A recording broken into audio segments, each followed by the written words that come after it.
Hello दोस्तों, good morning. आज हम लोग देखेंगे टेक्नोलॉजिकल पर्सपेक्टिव ऑफ एजुकेशंस का वीडियो नंबर 3 है ये, और 600 प्लस क्वेश्चन सीरीज़ का हो जाएगा। बहुत ही इंपॉर्टेंट वीडियो है और इस वीडियो में हम लोग देखेंगे 80 नंबर से लेके, चलो भैया चलते जाओ, हाँ 179 तक की क्वेश्चंस हैं। ठीक है, तो वीडियो को पूरा देखिएगा, काफ़ी इंपॉर्टेंट क्वेश्चंस हैं और इस पे से एग्जाम में क्वेश्चंस आएंगे। ठीक है, तो इस वीडियो से ये मान के चलिए 4 से 5 क्वेश्चंस आपको मिल ही जाएंगे। ऐसे नहीं मिलेंगे तो घुमा फिरा के क्वेश्चन पूछा ही जाएगा, वो तो पता ही है आप लोगों को। तो इस वीडियो के बाद फिर हम लोग देखेंगे मैथ्स का, एक साइंस का, आज वाले बता रहे हैं, मैथ्स का हो जाएगा, साइंस का हो जाएगा और लास्ट में इन्वायरमेंट का। ठीक है, फिर इसके बाद जो बायो वाला बचा हुआ है वो कंप्लीट कर लेंगे हम लोग, 1-2 दिन में वो भी कंप्लीट हो जाएगा। तो हम लोग के और ओवरऑल गोल्ड वाली सीरीज़ भी कंप्लीट हो जाएगी जल्दी ही। ठीक है, तो चलिए स्टार्ट करते हैं। क्वेश्चन दिया गया है स्मृति की कितनी अवस्थाएँ होती हैं। ठीक है, तो इसका आंसर कितना हो जाएगा, 4 होती हैं। अरे कहाँ जा रहे हो, हाँ कितनी होती हैं, 4 होती हैं, 4 हो जाएंगी।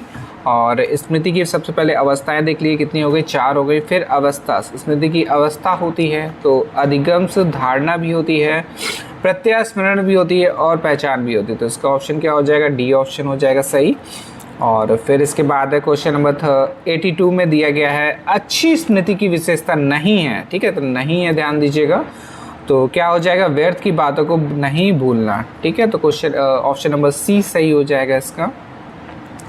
नेक्स्ट है 83 में स्मृति स्तर के शिक्षण के संबंध में क्या सही नहीं है। तो इसका आंसर क्या हो जाएगा, सी ऑप्शन से स्मृति स्तर का शिक्षण सूझबूझ से युक्त होता है। फिर है स्मृति सतर के स्तर हो जाएगा कि शिक्षण में किसके द्वारा सीखने पर बल दिया जाता है। तो श्रृंखला अधिगम हो जाएगा, संकेत अधिगम हो जाएगा और उद्दीपन अनुक्रिया के द्वारा इसका शिक्षण दिया जाता है, सीखने पे बल दिया जाता है। ठीक है, फिर इसके बाद है क्वेश्चन नंबर 85 और इसमें दिया गया है क्वेश्चन नंबर 85 में दिया गया है स्मृति स्तर के शिक्षण का प्रवर्तक माना जाता है। तो कौन माना जाता है, ऑप्शन नंबर बी सही हो जाएगा, हर्बर्ट माने जाते हैं ये। और फिर 86 में दिया गया है स्मृति स्तर के शिक्षण के संबंध में क्या सही है। ठीक है, तो इस पर सही है बताना है, तो इसका ऑप्शन हो जाएगा डी उपयुक्त, सभी सही हैं। तो पहले वाले ऑप्शन में दिया गया है स्मृति स्तर का शिक्षण शिक्षक प्रधान होता है। ठीक है, और सेकंड में दिया गया इस स्तर के शिक्षण में शिक्षक छात्रों की रुझानों, योग्यताओं तथा आवश्यकताओं पर ध्यान ना देकर उन्हें कठोर अनुशासन में जकड़े हुए उनके मस्तिष्क में तत्वों तथा सूचनाओं को बाहर से ठूसता है। ठीक है, और थर्ड ऑप्शन दिया गया इस स्तर का शिक्षक ज्ञानात्मक पक्ष ही नहीं सीमित रहता है। तो ये हो गए हमारे 3 ऑप्शन इसके। और फिर इसके बाद है क्वेश्चन नंबर 87 में दिया गया स्मृति स्तर के शिक्षक का प्रतिमान के प्रारूप का सोपान है। तो इसका आंसर हो जाएगा उद्देश्य, संरचना, सामाजिक प्रणाली और मूल्यांकन प्रणाली। ठीक है, तो इसका आंसर क्या हो जाएगा, ये सभी हो जाएगा। और हर्बर्ट महोदय ने स्मृति के शिक्षण की व्यवस्था को कितने पदों में बांटा है। तो इसका आंसर क्या हो जाएगा, 5 पदों में बांटा है। और हर्बर्ट की 5 पद्धतीय प्रणाली का पहला पद कौन सा है। तो इसका आंसर हो जाएगा तैयारी एवं से प्रस्तावना है।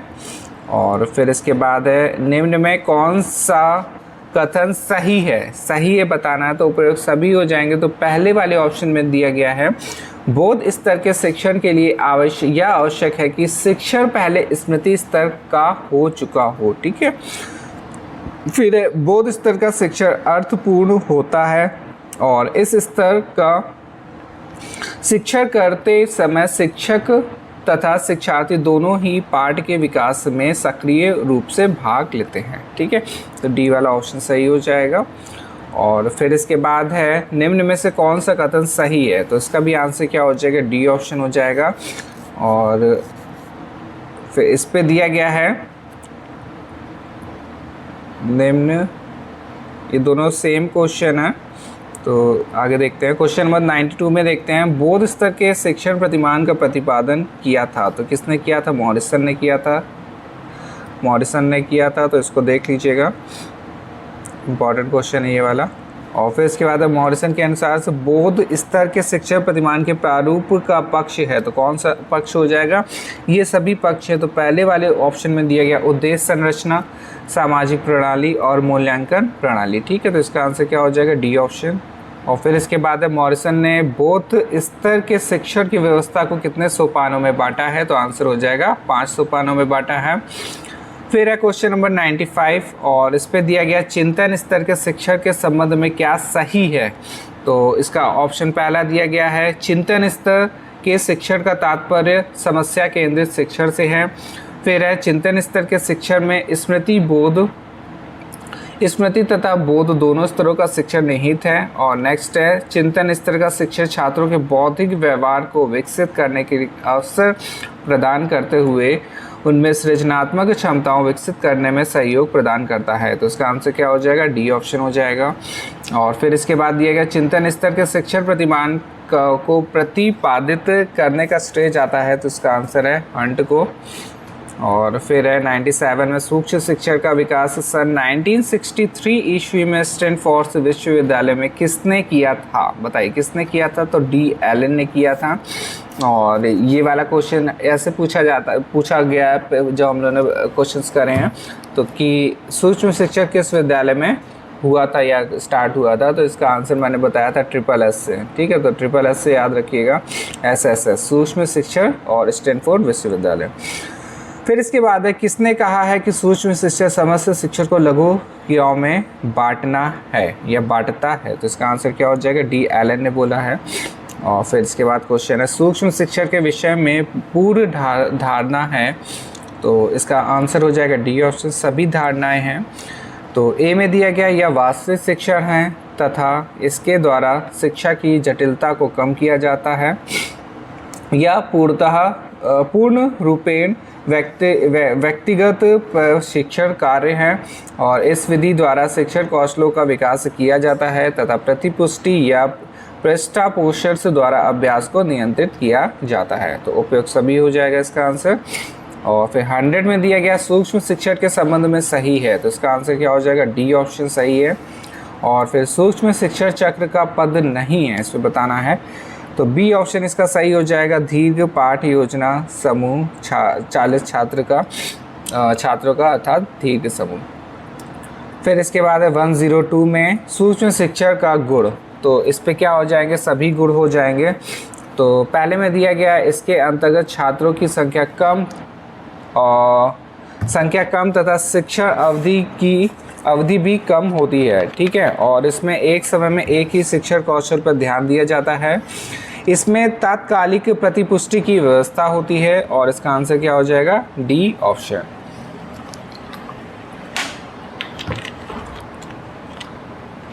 फिर इसके बाद है 103 में सूक्ष्म शिक्षण की सीमा है, तो सीमाएं बतानी है इस पे, तो इसका भी आंसर क्या हो जाएगा? डी हो जाएगा। और पहले वाले में दिया गया सूक्ष्म शिक्षण प्रयोगशाला में व्यवस्था करना महंगा पड़ता है और यह विधि स्वयं में संपूर्ण विधि नहीं है तथा इसके प्रशिक्षण के लिए पर्याप्त समय की आवश्यकता रहती है। नेक्स्ट है प्रशिक्षकों का सर्वथा अभाव पाया जाता है। फिर है क्वेश्चन नंबर 104 सूक्ष्म शिक्षण का लाभ है, तो क्या लाभ हो जाएगा? सभी हैं लाभ। तो पहले वाले में दिया गया यह व्यक्तिगत प्रशिक्षण की सफल विधि है और इसके द्वारा विशिष्ट कौशलों का विकास किया जाना संभव है। और फिर है इस विधि में तात्कालिक प्रभावशाली प्रतिपुष्टि की व्यवस्था होती है। ठीक है, तो तीनों ऑप्शन इसके सही हो जाएंगे। और फिर इसके बाद है 105 में बीके पासी 1975 में कितने शिक्षण कौशलों की सूची प्रस्तुत की थी? तो इसका आंसर हो जाएगा 13। और स्टैनफोर्ड विश्वविद्यालय में कितने शिक्षण कौशलों की सूची प्रदर्शित की थी? तो इसका आंसर हो जाएगा 14। ठीक है, तो पासी जी ने करी थी 13 और स्टैनफोर्ड विश्वविद्यालय ने 14 करी थी। और फिर इसके बाद है शिक्षक और विद्यार्थी में जो शाब्दिक संप्रेषण से होता है उसके निरीक्षण एवं अंकन को ही अंतर क्रिया विश्लेषण कहते हैं। अंतःक्रिया वर्ग पद्धति का विकास सन 1950 में किया गया था, तो इसका आंसर क्या हो जाएगा? फ्लैंडर हो जाएगा। और फिर फ्लैंडर ने कक्षा में होने वाले विद्यार्थियों और शिक्षक के व्यवहारों को कितने वर्गों में बांटा है, तो इसका आंसर क्या हो जाएगा, 10 वर्गों में बांटा है। फिर इसके बाद फ्लैंडर की अंतःक्रिया वर्ग पद्धति के संदर्भ में क्या सही है, तो इसका आंसर हो जाएगा उपयुक्त सभी। ठीक है, तो क्या क्या है देखते हैं। पहले में दिया गया इसमें अशाब्दिक व्यवहारों को शामिल नहीं किया जाता है। नेक्स्ट है, कक्षा में छात्रों और शिक्षकों के शाब्दिक व्यवहारों के वर्गीकरण के लिए अंतःक्रिया विश्लेषण से एक प्रशिक्षण यंत्र के रूप में कार्य करता है। थर्ड दिया गया है, इस विधि का विकास शाब्दिक संप्रेषण का रिकॉर्ड करने के लिए किया जाता है। ठीक है, तो ये तीनों पॉइंट्स हो जाएंगे। फिर इसके बाद दिया गया 110 में फ्लैंडर की अंतःक्रिया वर्ग पद्धति में शिक्षण वार्ता के साथ वर्ग को कितने भागों में बांटा गया है, तो इसका आंसर हो जाएगा 2 भागों में। और शिक्षक वार्ता का भाग है, तो इसका आंसर हो जाएगा सी ऑप्शन से, अप्रत्यक्ष वार्ता भी है और प्रत्यक्ष वार्ता भी है। फिर है, फ्लैंडर की अंतःक्रिया में अप्रत्यक्ष वार्ता का अव्यय है, तो इसे बोला गया है प्रश्न पूछना तथा प्रशंसा या प्रोत्साहन। फिर है, भावनाएं स्वीकृत करना और विचारों को स्वीकृत करना और प्रयोग करना, तो इसका आंसर क्या हो जाएगा, डी ऑप्शन हो जाएगा, ये सभी।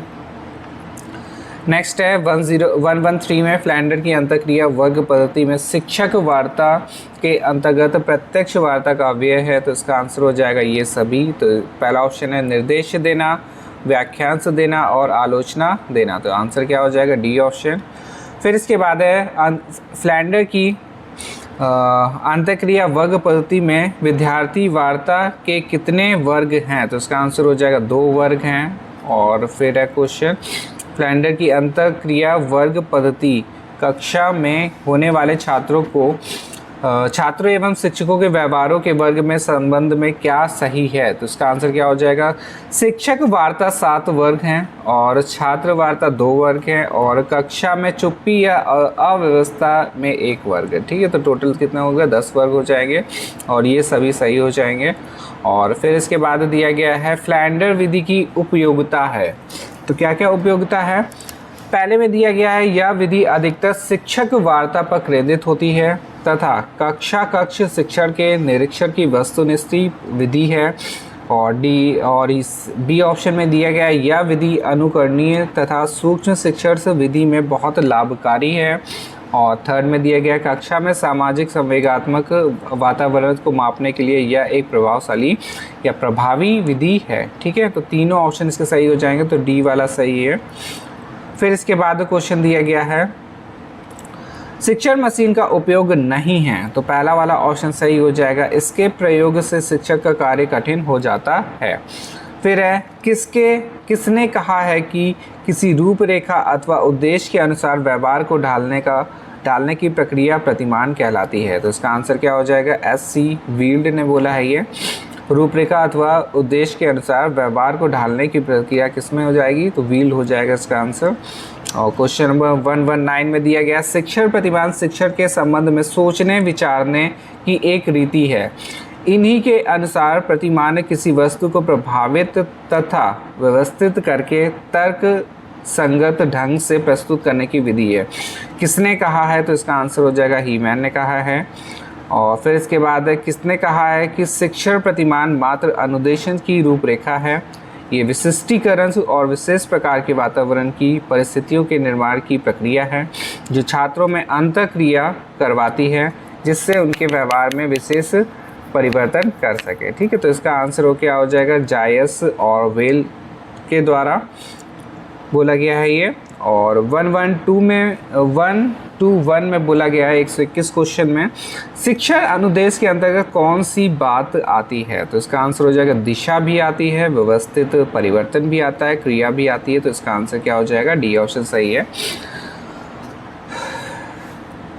फिर इसके बाद क्वेश्चन नंबर 122 में है, किसके अनुसार उद्देश्य व बिंदु या अभिष्ट है जिसकी दिशा में कार्य किया जाता है, अथवा उद्देश्य व व्यवस्थित परिवर्तन है जिसे क्रिया द्वारा प्राप्त किया जाता है। ठीक है, और अथवा जिसके लिए हम किया करते हैं, तो इसका आंसर क्या हो जाएगा, NCERT के द्वारा है ये। और फिर से बीएस ब्लूम के अनुसार से शैक्षिक उद्देश्य का कौन सा पक्ष नहीं है, तो बताइए कौन सा पक्ष नहीं है, इसमें बताना है। तो देखिए बी वाला हो जाएगा नहीं है, क्योंकि ज्ञानात्मक भी है, भावात्मक भी है और क्रियात्मक भी है, तीनों पक्ष हैं।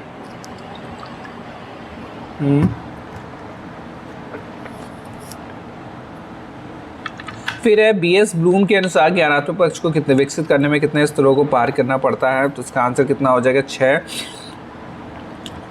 6 स्तरों को करना पड़ता है। और फिर इसके बाद है आई के डेविस के अनुसार शिक्षक का नियोजन करते समय शिक्षक को कौन सी क्रिया करनी पड़ती है, तो इसका आंसर क्या हो जाएगा, उपयुक्त सभी करनी पड़ती है। क्या होता है, कार्य विश्लेषण भी है, शिक्षण उद्देश्यों को पहचानना भी है, सीखने के उद्देश्यों को व्यवहारिक और शब्दावली में लिखना भी है। ठीक है, तो तीनों हो जाएंगे। और किसने कहा है कि शिक्षण की नीतियों शिक्षण की विधियों से अधिक व्यापक होती हैं, तो आई के डेविस ने बोला है ये। फिर 127 में शिक्षण नीतियों के संबंध में क्या सही नहीं है, तो इसका आंसर हो जाएगा ए ऑप्शन, शिक्षण की नीतियाँ शिक्षण की विधियों से कम व्यापक होती हैं। फिर है शिक्षण विधियों के संदर्भ में क्या सही ही है, क्या सही है बताना है इस पर, तो इस पर डी ऑप्शन सही हो जाएगा। पहले में दिया गया शिक्षण विधियाँ परंपरागत मानव व्यवस्था सिद्धांत पर आधारित होती हैं और इसके मूल्यांकन का मापदंड जो मानदंड है पाठ्यवस्तु का स्वामित्व जाना जाता है। और फिर लास्ट है इसका मुख्य लक्ष्य प्रभावशाली प्रस्तुतिकरण है। ठीक है, तो ये तीनों ऑप्शन सही हो जाएंगे इसके। और फिर इसके बाद 112 में शिक्षण नीतियाँ 129 में है शिक्षण नीतियों का प्रकार है, तो इसका आंसर हो जाएगा सी ऑप्शन से, प्रभुत्ववादी नीतियाँ भी हैं और जनतांत्रिक नीतियाँ भी हैं। फिर इसके बाद है 130 क्वेश्चन नंबर में, और प्रभुत्ववादी नीतियाँ नहीं हैं इसे बताना है, तो भाषण है, अभिक्रमित अनुदेशन भी है और प्रदर्शन एवं ट्यूटोरियल भी है, तो इसका आंसर क्या हो जाएगा, डी ऑप्शन, खोज नहीं है। फिर इसके बाद है 131 में जनतांत्रिक शिक्षण नीति नहीं है, तो ऑप्शन हो जाएगा डी ऑप्शन से, अभिक्रमित अनुदेशन नहीं है।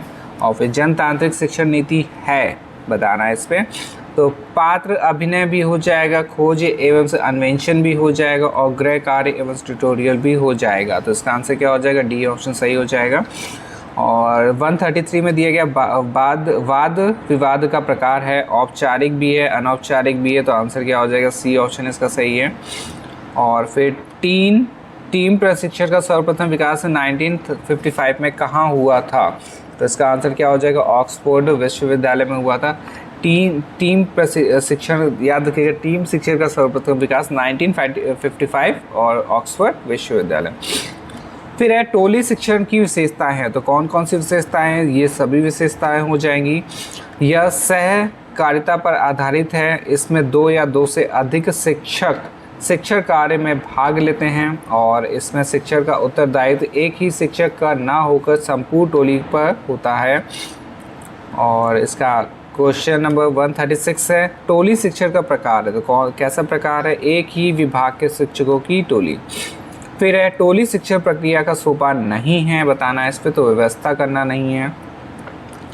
फिर है टोली शिक्षण का लाभ है, तो कौन कौन से लाभ है, अनुदेशन की गुणवत्ता और लचीलापन, समूहों का अधिक विशेषज्ञों से सामना और शिक्षा के व्यावसायिक स्तर का विकास एवं स्वतंत्र बहस के अवसर। ठीक है, तो तीनों ऑप्शन हो जाएंगे इसके।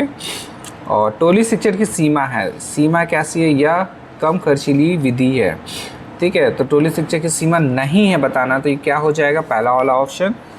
और 140 में दिया गया भाषण विधि के संबंध में क्या सही नहीं है, तो इसका आंसर हो जाएगा भाषण द्विमार्गी 2 वे विधि है। ठीक है, तो भाषण कैसी है, द्विमार्गी विधि है, नहीं है बताना, तो नहीं है हो जाएगा इसमें ये वाला, बाकी वाले सही हो जाएंगे।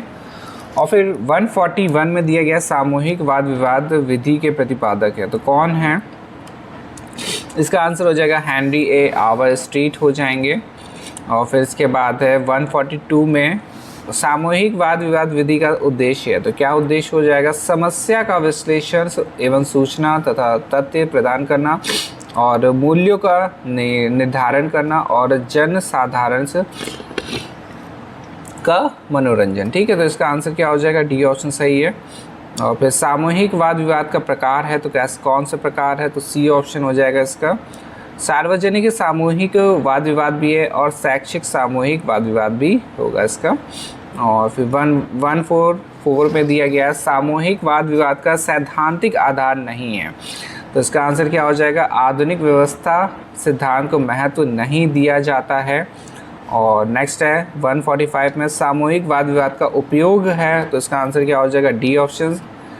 सामाजिक अधिगम्स को प्रोत्साहन करना और ज्ञानात्मक तथा भावात्मक पक्षों के उच्च उद्देश्यों की प्राप्ति करना। और फिर ज्ञान वृद्धि के साथ साथ छात्रों में समस्या समाधान, तर्क शक्ति, आलोचना करने की क्षमताओं तथा दूसरों के विचारों के प्रतिमान की प्रवृत्ति का विकास करना। ठीक है, तो तीनों ऑप्शन इसके सही हैं। फिर दिया गया है 146 में सामूहिक वाद विवाद की विशेषताएं हैं, तो इसका आंसर क्या हो जाएगा? D option. इससे समस्या समाधान की क्षमताओं एवं से प्रवृत्तियों का विकास होता है। इसमें छात्रों में सही दृष्टिकोण से एवं से अभिवृत्ति तथा दूसरों के विरोधी विचारों के प्रति सम्मान की भावना का विकास होता है। और इससे छात्रों में सृजनात्मक तथा आलोचनात्मक विश्लेषण एवं विवेचन की क्षमताओं एवं से योग्यताओं का विकास होता है। फिर इसके बाद क्वेश्चन दिया गया है 147 में विचार गोष्ठी प्रविधि का उद्देश्य है, तो क्या हो जाएगा? डी ऑप्शन इसका सही है। विश्लेषण, संश्लेषण, आलोचनात्मक क्षमताओं तथा मूल्यों की योग्यताओं का विकास करना और अन्य व्यक्तियों के विरोधी विचार तथा दृष्टिकोण की सहनशीलता का विकास और इससे अपना दृष्टिकोण रखने और स्पष्टीकरण करने तथा स्पष्टीकरण मांगने के व्यवहारों का विकास होता है। फिर है 148 में विचार गोष्ठी का प्रकार है, तो इसका आंसर हो जाएगा ये सभी हैं। तो लघु तथा मुख्य विचार गोष्ठी और राष्ट्रीय विचार गोष्ठी और अंतर्राष्ट्रीय विचार गोष्ठी। क्वेश्चन नंबर 149 में है सूक्ष्म शिक्षा के संबंध में क्या सही नहीं है, बताना है इस पे। तो सी वाला ऑप्शन सही हो जाएगा, मतलब कि सही नहीं है। सूक्ष्म शिक्षा प्रशिक्षण की एक प्रयोगशालीय एवं वैश्लेषिक विधि नहीं है। फिर है क्वेश्चन नंबर 150, किसके अनुसार सूक्ष्म शिक्षण से अध्यापन से अभ्यास कक्षा आकार से व कक्षा अवधि में न्यूनीकृत अनुमाप है, तो इसका आंसर क्या हो जाएगा? स्टैनफोर्ड विश्वविद्यालय में। और फिर है क्वेश्चन नंबर 151 और इस पे दिया गया सूक्ष्म शिक्षण के संदर्भ में क्या सही नहीं है, तो पहला वाला ऑप्शन हो जाएगा शिक्षण से प्रशिक्षण की वैश्लेषिक विधि नहीं है। और फिर इसके बाद है 152 में सूक्ष्म शिक्षण का सिद्धांत नहीं है, बताना है इस पे। तो सी वाला हो जाएगा अभ्यास प्रक्रिया में नियंत्रण का अभाव। फिर है सूक्ष्म शिक्षण की अवस्था है, तो कौन कौन सी है? ज्ञान प्राप्ति अवस्था है, कौशल प्राप्ति अवस्था है और कौशल हस्तांतरण अवस्था भी है। ठीक है, तो तीनों ऑप्शन इसके हो जाएंगे। फिर इसके बाद है सूक्ष्म शिक्षण के संबंध में क्या सही है, तो इसका आंसर हो जाएगा डी ऑप्शन से। पहला वाला देखिए, अब ये तीनों पॉइंट इंपॉर्टेंट है। ठीक है, तो स्टैनफोर्ड विश्वविद्यालय में 14 शिक्षण से कौशलों की सूची तैयार की गई थी और कैलिफोर्निया विश्वविद्यालय में 18 शिक्षण कौशलों की सूची तैयार की गई। और फिर भारत में MS यूनिवर्सिटी बड़ौदा में 21 शिक्षण कौशलों की सूची तैयार की गई थी। तो तीनों पॉइंट इंपॉर्टेंट है ये। फिर इसके बाद क्वेश्चन नंबर 155 में दिया गया सूक्ष्म शिक्षा की विशेषताएं नहीं है, तो इसका आंसर हो जाएगा प्रतिपुष्टि ज्ञान अर्जन में सहायक नहीं होती है। फिर है क्वेश्चन नंबर 156 और इस पर बोला गया है सूक्ष्म शिक्षा का महत्व है, तो क्या हो जाएगा? उपयुक्त सभी हो जाएगा। शिक्षा कौशलों में प्रवीणता लाने में यह प्रभावी विधि है और सूक्ष्म शिक्षा का पर्यवेक्षण से पूरी तरह वस्तुगत होता है तथा छात्र अध्यापक में आत्मविश्वास की वृद्धि होती है। फिर है इसके द्वारा छात्र अध्यापकों को कक्ष के दौरान आने वाली कठिनाइयों से अवगत कराया जाता है। ठीक है, फिर इसके बाद है क्वेश्चन नंबर 157 अनुकरणीय शिक्षण सिमुलेशन से टीचिंग को पुकारा जाता है, किस नाम से पुकारा जाता है? तो तीनों नाम से पुकारा जाता है। पहले में दिया गया भूमिका अभिनय और फिर अग्रिम से प्रशिक्षण और उपचारात्मक विधि। ठीक है, तो तीनों ऑप्शन इसके सही हो जाएंगे। फिर है अनुकरणीय शिक्षण का विकास किया था, तो किसने किया था? तो क्रुइक शैक ने किया था ये। और फिर 159 में किसने कहा है कि अनुसरणीय शिक्षण से काल्पनिक परंतु सत्य लगने वाला कृत्रिम रूप में निर्मित शिक्षण होता है, जिसके सहारे प्रशिक्षार्थियों में वास्तविक घटना का सामना करने की क्षमता पैदा की जाती है। तो किसने कहा है ये? तो इसका आंसर हो जाएगा बी ऑप्शन, संतोष मित्तल ने बोला है ये। ठीक है, संतोष मित्तल ने बोला है। और फिर इसके बाद 160 में आधुनिक भाषा शिक्षण का उद्देश्य है, तो इसका आंसर क्या हो जाएगा? C option.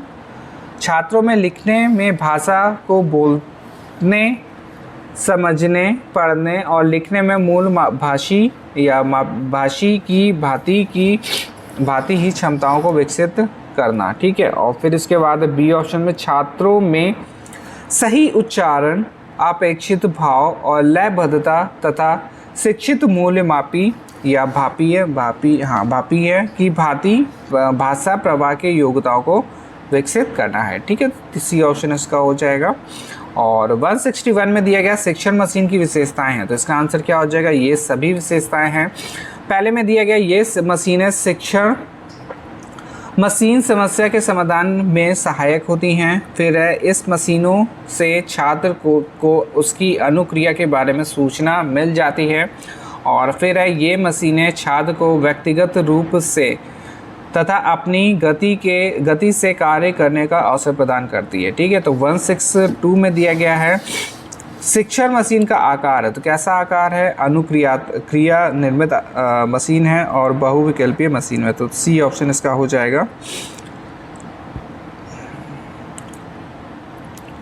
फिर है क्वेश्चन नंबर 163, अंतःक्रिया विश्लेषण में कौन सी प्रक्रिया प्रस्तुत की जाती है? तो इसका आंसर क्या हो जाएगा? अंकन प्रस्तुत किया जाता है। फिर अध्यापक के व्यवहार का विश्लेषण करने के लिए किस विधि का प्रयोग किया जाता है? तो ये इसका आंसर क्या हो जाएगा? डी ऑप्शन से प्रवाह रेखाचित्र का, अंतर क्रिया प्रतिमान का और प्रवाह चार्ट का किया जाता है।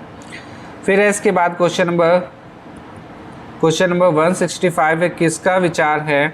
उपचारात्मक शिक्षण वास्तव में छात्र ने जो कुछ सीखा है उसको ध्यान में रखकर उसकी उन्नति प्राप्त करने के लिए होता है। तो इसका आंसर क्या हो जाएगा? एस माथुर। और NCERT versus CET, centre for education से टेक्नोलॉजी। ठीक है, तो इम्पॉर्टेंट है ये, थोड़े से जो फुल फॉर्म है वो देख लीजिएगा। का गठन कब किया? तो इसका आंसर क्या हो जाएगा? 1970 में किया था। और फिर किसने कहा है कि शिक्षण से क्रियाओं का वह समूह है जो अधिगम उत्पन्न करने के लिए प्रेरित होती है? तो इसका आंसर क्या हो जाएगा? B.O. स्मिथ हो जाएगा। और शिक्षण चर है, तो इसका आंसर हो जाएगा ये सभी शिक्षक भी है, शिक्षार्थी भी है और विषय वस्तु एवं प्रस्तुतिकरण से व्यू रणनीति भी है। फिर इसके बाद है शिक्षण चरों का कार्य, तो क्या कार्य हो जाएगा? तो ये सभी हो जाएगा, निदान भी है, उपचार भी है, मूल्यांकन भी है, तो डी वाला ऑप्शन सही है। और 170 में दिया गया है शिक्षण प्रक्रिया का प्रमुख अवयव है, तो क्या हो जाएगा? इसका सी ऑप्शन से विषय वस्तु भी है, संप्रेक्षण भी है। फिर है शिक्षा के संदर्भ में क्या सही नहीं है? तो क्या हो जाएगा? ए ऑप्शन, शिक्षा एक असामाजिक प्रक्रिया है। फिर है 172 किसने परिभाषित किया है कि व्यवहारिक तकनीकी वैज्ञानिक ज्ञान का शिक्षक व्यवहार परिमार्जन्स में अनुप्रयोग है? तो बी ऑप्शन हो जाएगा डॉक्टर राम शुक्ल पांडे जी। और फिर इसके बाद है किसने कहा है नवाचार एक ऐसा विचार है जिसमें व्यक्ति नवीनतम का अनुभव करता है? तो इसका आंसर क्या हो जाएगा? इनमें से कोई नहीं। फिर है 174 किसने परिभाषित किया है? नवाचार जानबूझकर से किया जाने वाला नूतन से एवं विशिष्ट परिवर्तन होता है जिसे किसी तंत्र के उद्देश्यों को प्राप्त करने के लिए अधिक प्रभावी माना जाता है। तो किसने कहा है ये? तो M.B. माइल ने बोला है ये। और फिर नवाचार के संदर्भ में क्या सही है? तो इसका आंसर क्या हो जाएगा? D option. तीन ऑप्शन सही हैं। पहला दिया गया यह जानबूझकर किया जाने वाला नियोजन प्रयास है। सेकंड में नवाचार में विशिष्टता का अंश सन्निहित रहता है। और थर्ड में दिया गया शिक्षा में नवाचार को गुणात्मक सुधार के लिए प्रयोग किया जाता है। फिर इसके बाद है 176 में स्मार्ट स्कूल किस प्रदेश सरकार का अभिनव प्रयास है? तो इसका आंसर क्या हो जाएगा? महाराष्ट्र सरकार का स्मार्ट स्कूल है। और शिक्षण का स्तर है तो क्या हो जाएगा, ये सभी हो जाएगा। स्मृति स्तर भी है और बोध स्तर भी है, चिंतन स्तर भी है, तो डी वाला ऑप्शन सही हो जाएगा। फिर इसके बाद क्वेश्चन नंबर 178 में है सम प्रत्यय एवं नियमों का प्रभावी शिक्षण किस स्तर पर होता है, तो इसका आंसर क्या हो जाएगा, चिंतन स्तर पर होता है। और फिर आज का लास्ट क्वेश्चन है इस वीडियो का, जैक्सन ने शिक्षण को किस अवस्था में विश्लेषित किया है, तो इसका आंसर क्या हो जाएगा, अंतःक्रिया अवस्था में प्रस्तुत किया है। ठीक है, तो ये हमारे 100 क्वेश्चंस हो गए टेक्नोलॉजी के। तो काफ़ी इंपॉर्टेंट क्वेश्चंस रहेंगे और इस वीडियो से मैंने पहले ही बताया कि काफ़ी क्वेश्चंस एग्ज़ाम में पूछे जा सकते हैं। ठीक है, तो फिर से एक बार रिवाइज कर लीजिएगा इसको। और फिर इसके बाद हम लोग देखेंगे साइंस का या मैथ का देखेंगे। वैसे कोशिश करेंगे कि साइंस मैथ का कर लेते हैं कि साइंस का काफ़ी हो चुका है, तो मैथ का करेंगे, फिर साइंस का करेंगे, फिर लास्ट में हम लोग रात में इसका इन्वायरमेंट का कर लेंगे। ठीक है, तो डेली हम लोग रात में क्या है, इन्वायरमेंट कर लेंगे और पहला वीडियो हम टेक्नोलॉजी का देख लेंगे, फिर बीच में हम लोग मैथ साइंस देखते रहेंगे। ठीक है, चलिए मिलते हैं नेक्स्ट वीडियो में, धन्यवाद।